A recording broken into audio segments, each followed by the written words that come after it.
Hello everyone, my name is Shanisani. I'm a nurse educator. Today we are going to learn about pelvic assessment during pregnancy and essential skills for midwives and healthcare professionals to evaluate the pelvis in preparation of labor. By the end of this video, you should be able to define pelvic assessment, identify the types of pelvic,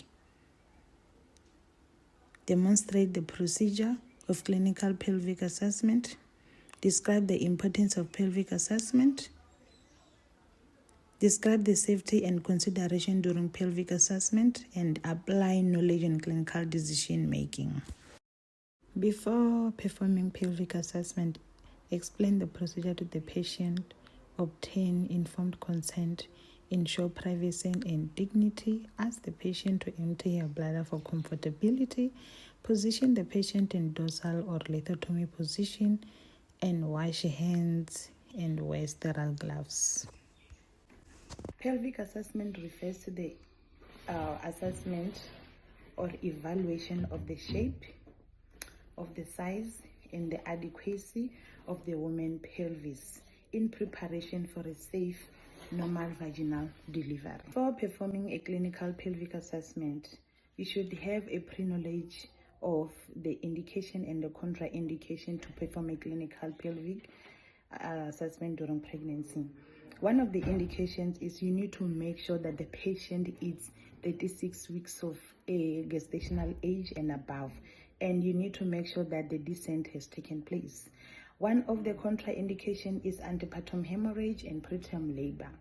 The other pre-test knowledge that you need is the diameters of the fetal skull, is the 3 types female pelvis, and the anatomy of the pelvis.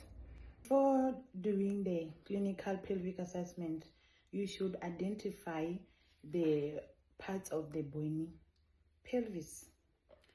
This is the ilium. This is the pubis.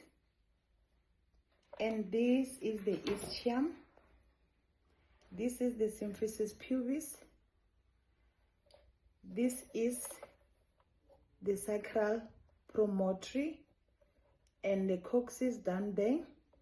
And we have the iliopectoral eminence. This is the iliopectoral eminence. So above the iliopectoral eminence is the false pelvis, and below the iliopectoral eminence is the true pelvis. Now that we have identified the parts of the bony pelvis, you need to identify the shape of the pelvic inlet. You need to identify if it's a gynecoid, if it is an android, anthropoid, or platypoloid. This is a gynecoid pelvic inlet type of the pelvis. Using a tape measure, this is how you do it. Look out.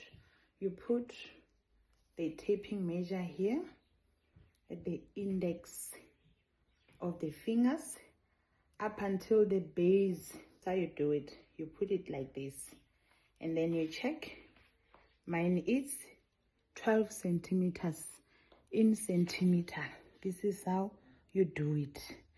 This is to be able to measure the diagonal conjugate, because normally it's supposed to be 11.5 for it to be adequate. Now we are going to evaluate the pelvic inlet. I'm going to show you how to evaluate the pelvic inlet. We measure the diagonal conjugate by introducing the index and the middle fingers under the symphysis pubis, reaching for sacral promontory. You introduce the index finger and the middle fingers under the symphysis pubis, reaching out, trying to reaching out for the sacral promontory. As you can see on this video, I can hardly reach the sacral promontory, and failure to reach the sacrum, it indicates that the conjugate is greater to 12.5 centimeters. Note where the inferior border of the symphysis pubis when examining the clinical pelvis. Evaluating the mid-pelvis. Mid-pelvis is at the level of the ischial spines. So you check or you palpate the sacral curvature. It must be well kept, straight, smooth, and broad. And then you measure the sacroscatic notch. This is the sacroscatic notch where it should accommodate 2 fingers on both sided, and you should be able to stretch a little bit on both sides. You should be able to stretch a little bit on both sides. Then you palpate the ischial spines. You palpate the ischial spines to check if they are prominent, check if they are well padded, to check if they are blunt. You measure the bispinatus diameter. Normally it should be greater than 8.5 centimeters. So you just stretch your fingers inside and you won't be able to reach both ischial spines. So it is said to be adequate. After, you need to assess the splay of the side walls by putting in your fingers over the ischial spines, and the thumb must be over the ischial tuberosity. If the ischial tuberosity is lateral to the ischial spines, it's said to be divergent side wall. And if the ischial tuberosity is medial to the ischial spines, it's said to be convergent sided walls. Then after, you need to report your findings. You report your findings to say, is it adequate or inadequate? Now we're going to evaluate the pelvic outlet. So you measure the intraischial diameter by putting a closed fist between the ischial tuberosity. Normally it should accommodate 4 knuckles. So you put a closed fist like this between the ischial tuberosities. As you can see here, my 4 knuckles can accommodate, meaning that this is an adequate pelvic outlet. After that, you need to estimate the subpubic angle.